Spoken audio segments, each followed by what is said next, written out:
Good morning and Shabbat Shalom, everyone. This week's Torah portion tells the story of the 12 spies. And 10 out of them came back and discouraged the Jewish people from going into the land of Israel as God had promised. And indeed, the Jewish people had to wander for 40 years until that entire generation died in the desert, and only their children were able to enter into the land of Israel. But of course, there were the two good spies, Joshua and Caleb. And God declares that they will merit to enter into the land of Israel because they had the proper faith and confidence and followed the promise of God. But not only were they allowed to go into the land of Israel, they each went on to achieve greatness and be rewarded for their good deeds. Joshua, of course, became the successor of Moshe Rabbeinu, the one who would actually lead the Jewish people into the land of Israel. And Caleb, our rabbis tell us, merited to receive the city of Hebron, the city of the patriarchs and the matriarchs, for him and his descendants as a reward for his good report that he brought back to the Jewish people. And the question is, at the end of the day, Joshua and Caleb failed. They were not able to convince the other 10 spies to go into the land of Israel, nor were they able to convince the Jewish people. Although Caleb silenced the nation and stood up and gave a rousing speech, at the end of the day, his words fell on deaf ears. And when he got down and the Jewish people continued to clamor against Moses and rebel, he must have felt like a terrible failure. He did not succeed in persuading the Jewish people to see it from his perspective. But yet the Torah declares, no, you are a success. Because our job in this world is not to determine the outcome.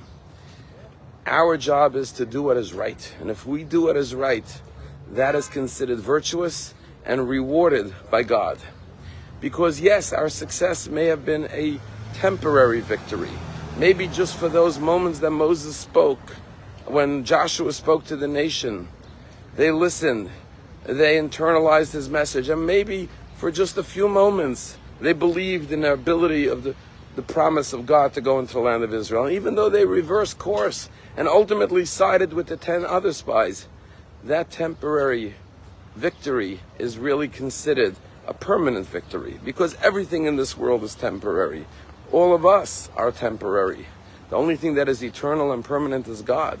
And therefore, in God's eyes, a momentary victory and righteous deed is truly permanent and everlasting. There's a woman in our community who told me the following story. Unfortunately, she has a son who she had become alienated with and lost all communication with this son. The son went on to get married, start his own family, and she hadn't seen or spoken to her son in 15 years.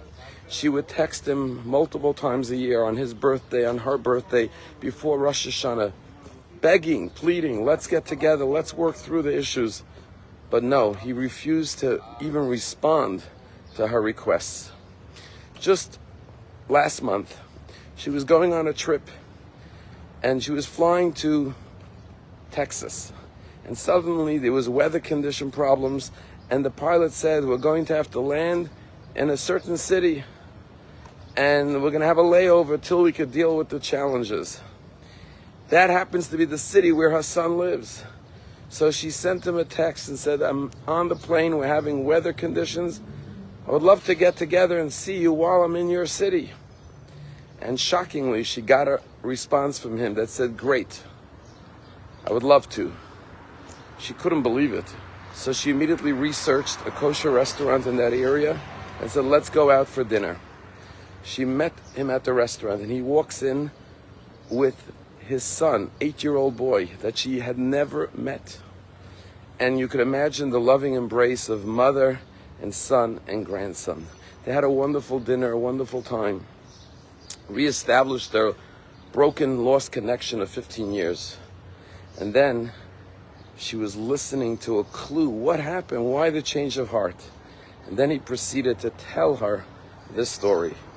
He said, just last month, my wife and I and the children, we went on a vacation to Panama. And while we were there, we heard about this beautiful private island that there are practically no tourists on.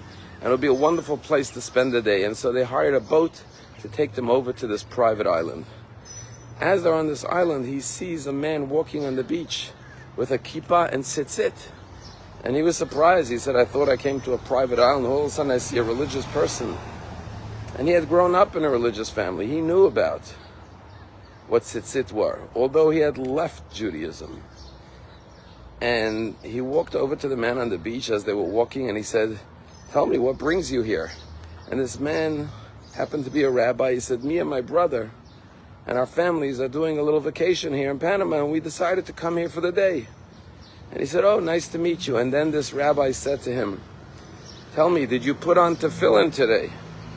And he said, no, I hadn't put on tefillin in many, many years, practically since my bar mitzvah. He said, would you like to put on tefillin? And something stirred inside of him, also because of the events since October 7th. He was thinking more about his Judaism and Israel and the Jewish people. And he said, yes, I would love to put on tefillin. And he put on tefillin with this rabbi on the beach of Panama. And sure enough, all of his memories, all of his feelings started to come back to him. And sure enough, when his mother reached out to him just a few weeks later and said, I'm coming to town. I have to be in your city. Can we get together? He said, great, I would love to. And reestablish a connection with his mother and his family. The power of a good deed. That rabbi on the beach thinks, I met a Jew, I put on tefillin, it lasted a minute, 2, 3, 4, 5 minutes, and then it's done. He has no idea what he did, how a temporary good deed could have a permanent, everlasting result. And that's the message of Caleb and Yeshua. They may have thought they were failures in their eyes, but God says, no, in my eyes, you're heroes. You did the right thing, and that good deed will live on for all of eternity. Have a wonderful day.